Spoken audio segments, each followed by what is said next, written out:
Everybody, welcome back. I'm the Strategy Professor, and I just wanted to give some really quick thoughts so far on what we know about the new ADC champion, Zeri.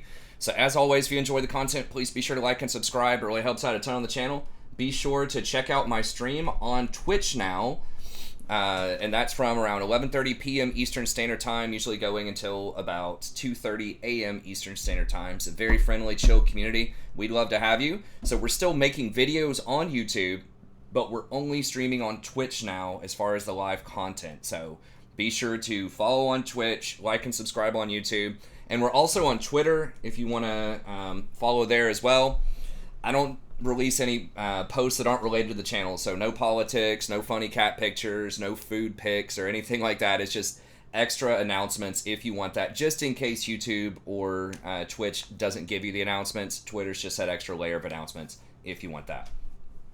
Okay, let's go ahead and get in here. And do check out the rest of the content as well. I've done a lot for the new patch, and I'm going to be doing a lot more this season, especially early on in the season. So I just released the best, or I guess the top 5 one-tricks for Season 12, if you want to try to learn how to master those. Then I've released an all-roles tier list for 12.1, top 5 champions for every role, and then I did an in-depth support tier list. I've done patch notes. So I'm just doing a new video pretty much every day. So keep coming back and looking for more if you enjoy my style of content. Okay. So my initial impressions are that she's pretty strong. So we're going to go through this kind of ability by ability. I don't believe we have the numbers yet. They may have released them on Surrender at 20. I don't think she's on the wiki yet. Let me see. I tried searching her name on the wiki. Sometimes it's not on there, but no, it's so new that she's not on the wiki yet. So we don't know the exact numbers on her ability, so all we can talk about is at this point is just theoretically, does it look strong if it has reasonable numbers, right? But so much of it does come down to the numbers, because there are a lot of champions out there that have really cool kits that seem like they should be pretty strong, but their numbers just aren't quite there. So we'll have to see how her numbers shake out as far as her, competitive viability. But she looks good on paper. So let's go through and see what she has here. All right, so passive. Living Battery. She gains movement speed when she receives a shield, and when she damages an enemy shield, then she absorbs its energy. Okay, so it's pretty simple. Now, I don't know if she drains the shield. It doesn't look like she's draining the shield. It just looks like she's gaining, and we don't see the numbers there. The auto attacks look like it's doing 20. Maybe she is draining it because it's like 10, 39, 20, 20, 20. Because surely she's doing more than that amount. So she's gaining that much, the white damage, or the white number. I think that's what she's gaining as a shield. But I don't think it's doing extra damage to Lulu's shield, because I believe if it was with those kind of numbers, she would probably break it in one hit. So you basically gain some of the shield when you do damage to it, but it's not like Blitzcrank or something, right, where it's doing extra damage to shields, where it's breaking shields and things like that instantly. So she basically just gains some shield off of damage that she does to shields. And obviously it's worth noting that anything that gives her a shield naturally would give her extra movement speeds. That's going to make champions like Lulu, like Janna, Rakan, just anything that can apply a shield to people a little bit stronger on her as well. So you're going to get a bit more value off of that. Okay, and then Burst Fire. Now this is probably one of the more interesting aspects of her kit, and this is where we're really going to have to see some numbers in terms of how strong this is. But this is sort of Corki-esque, where her basic attacks deal magic damage. They scale with AP. Now that's a little bit different than Corki, because if she gets normal AD scaling and AP has a ratio on it, hopefully it's not too high of a ratio, like maybe a 0.05 or something. She gets 5 extra attack damage per 1,000 or per 100 AP, something like that.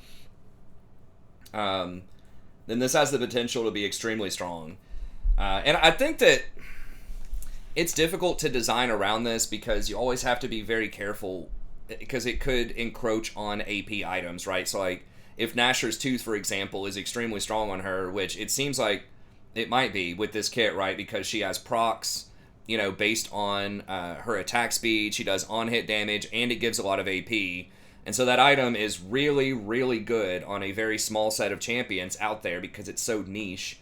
But if it starts to creep into Zeri design space, then they're going to have to nerf it, and that's going to nerf champions that are reasonably balanced that also use that item, right? So like Azir, I think Diana gets it. So I am a little worried about that having this kind of diversity is going to put pressure on items in other roles potentially, but it is innovative. And in general, I like to favor innovation. If something is a little bit too strong, you can nerf it back. But I just like to see fresh, interesting things that can change up the team comps. And that's something that has probably needed to happen in the bot lane for a long time. And they've tried to adjust around that to make AD carry something more than just stand and, auto attack types of champions. They've tried to give them more abilities, like better power spikes earlier in the game, while also, they need to nerf them a little bit in the late game as well. In terms of competitive. So it's a very difficult balance to strike because ADC has been the most stagnant role, I think, forever, because it's for the vast majority of the history just been ranged, auto attack, heavy sustained damage dealer, and anything that doesn't fit that mold is usually deemed too strong in the bot lane and gets nerfed out of bot lane. So if they allow this, if they allow a ranged auto attack magic damage user, then that could open up more creative team comps, right? That means that you could have more AD that could be viable in the mid lane in competitive, or that could be in the jungle in competitive, because I guess jungle is almost always AD, but it would really open up the mid lane to having more viability for AD champions. Just because obviously if you overload on AD, people can just stack armor, and that's a problem. So it's nice for competitive to have an AP option in the bot lane. And it's also nice for solo queue, if you have to, the rest of your team just picks 4 AD champions and you need something magic in the bot lane. There aren't too many options with it right now. You have like Corki. It is nighttime. It is Jason's birthday. It is. Okay. We'll go get ready for it. Daddy will come in there in a little bit. Okay. So I like the idea. It's just, it's going to take some finagling in terms of, balancing out the items, specifically Nashor's Tooth, but there could be some other things because it says each one of her auto attacks also applies spell hits. So I'm just running through my mind if anything, like what that would apply to, because it seems like it's going to apply on hit damage and spell hit damage. So I don't know, like Muramana, but that applies to auto attacks as well. I'm trying to think if there are certain spell hit things that don't apply to autos. Obviously stuff like Leandri's and Demonic are spell hits, but she's just going to be refreshing those. They don't do proc damage. So, I don't know. I'm sure there's going to be something funky out there with her. But I kind of like sort of newer age ADCs doing that and having some AP options. Like you've got AP Kaisa right now. You've got Corki who can do some of that, who's not great in the bot lane. He's okay, but he's doing some stuff in the mid lane. You've got Zeri here now, and then in theory they were trying, Seraphine was kind of a thing. They really don't want enchanters in the bot lane though, and I don't think they want mages, right, like Cassiopeia to be a consistent thing in the bot lane, or Ziggs. So, I like it. I like the idea in general. I'm just worried that it might be a little too OP on release and that it could hurt other champions because they're going to have to nerf something like Nashor's Tooth potentially. Or, I'm blanking. It's not Auctions. What is the name of that item where it, like, charges up over time? I don't know that she would necessarily get that. It seems like she might be a Kraken kind of person. And just the fact that, I don't know. It's a lot to think about, which is in terms of all of her new items, but I think she'll probably end up going Kraken, but she could go for that, I'm blanking out on the name, the thing that's like Omnivamp and charges up over time. Why can't I see items? They used to have like an items tab here, or am I just like totally blanking out on this? Champion, Enchanter. They used to have just like something you could click that would show you all the items. But anyways, we'll just have to see. So I like how it's going. And then the active, and then she's moving and casting, stores up charges. Yeah, so she wants movement speed, she wants attack speed. When she's fully charged, her next basic attack does bonus damage. Now, it does look like she is fairly close range, so that is something to kind of take note of, that she had to step forward to get the bonus damage too, it looks like. So what kind of, that's like maybe 525, and then it looks like maybe 500 for the improved attack.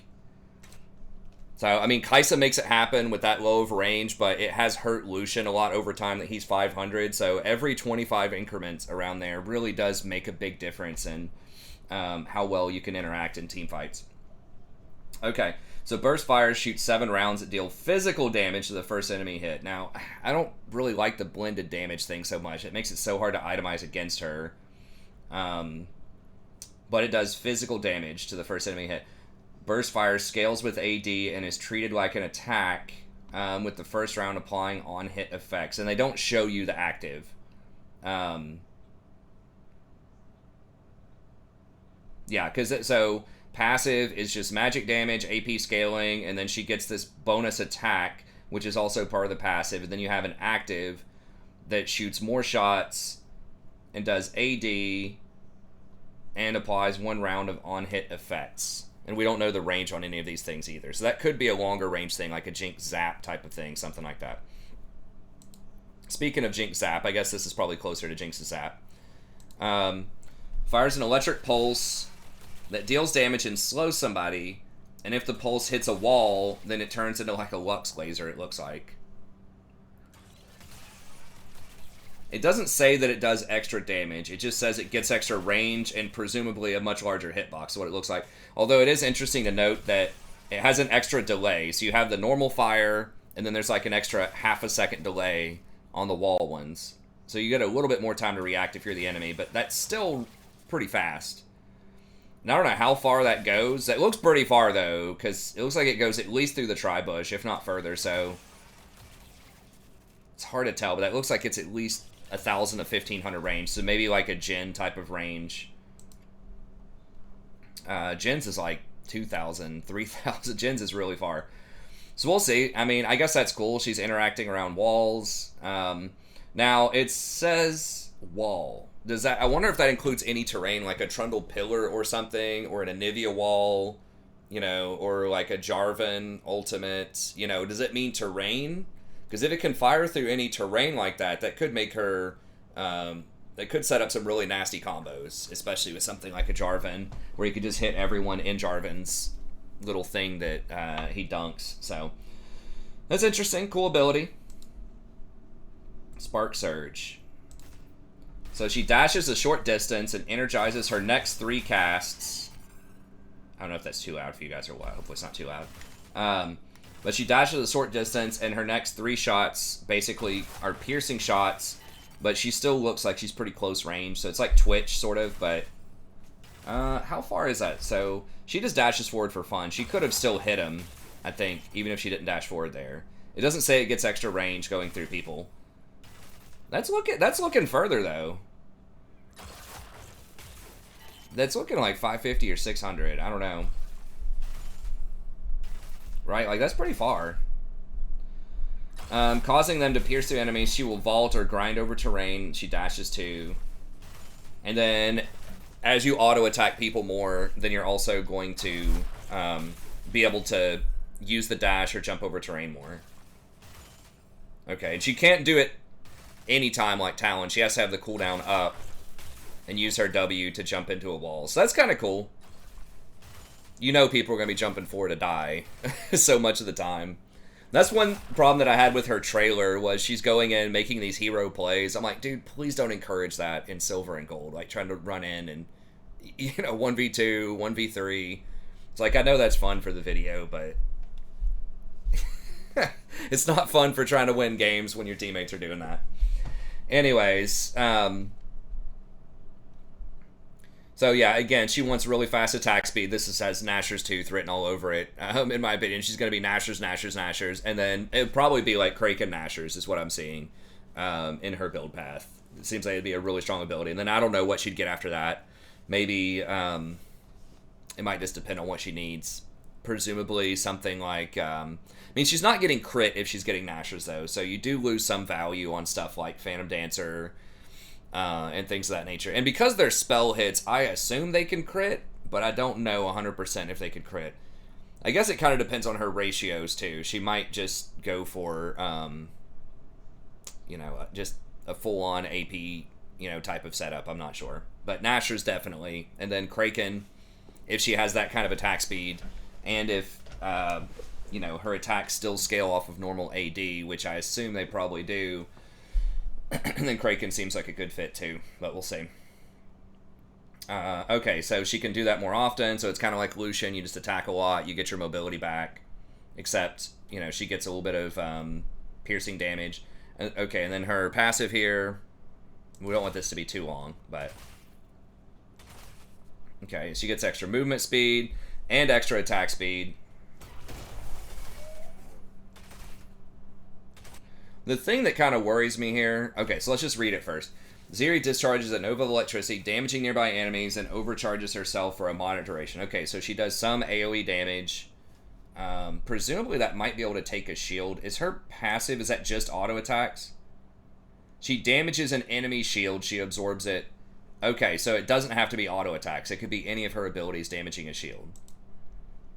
So man, if you time that right, I don't know if there's a cap on that, but I'm just thinking, like, if they use Locket activation to shield their team, then you ult after they've done that, and you take all of the Locket shield, that'd be pretty crazy. So she discharges a nova of electricity, damaging nearby enemies, and overcharges herself for a moderate duration. Okay, so that leads me to believe that's probably at least 5 seconds. 5 to 10 seconds. While overcharged, she gains increased damage, increased attack speed, and increased movement speed. So that's, really, really strong. That's basically like Vayne, but maybe possibly even stronger. She doesn't have the invisibility, but attacking enemy champions refreshes the charge duration and adds another stack of movement speed. So that's what I'm a little worried about, is whenever you attack people, you're refreshing the duration. So that means that it's basically up permanently in a team fight. Like, it's never going to fall off because you're going to keep auto-attacking people. And it says you can keep stacking your movement speed, I presume up to some kind of cap. While overcharged, it concentrates into a triple shot that does chain lightning between enemies. So they don't show that here because it's only one enemy, but it's like, how strong is that? Are we talking like Volibear or something? Like, we just don't know the percentages on that. But this seems a little pushed. Basically, she's going to have permanent, movement speed, attack damage that is going to be up, for the entire fight. And she does, like, chain lightning with each one of her attacks. Seems kind of nuts. So we'll just have to see how that plays out. But that seems really good in terms of just skirmishing, kiting, auto-attacking a lot. Kind of reminds me a little bit of like Lucian or Kai'Sa, type of play style where you're just auto-attacking a lot, then that just gives you, extra mobility and the possibility to reposition with your dashes, all that sort of stuff. So let's see. It's hard to tell. I mean, she gets moving pretty fast for having no boots. Looks like that's probably at least... I don't know if it's going to be percentage-based movement speed or flat. And he's not really, like, attack moving very well, so it's hard to tell how much attack speed that is.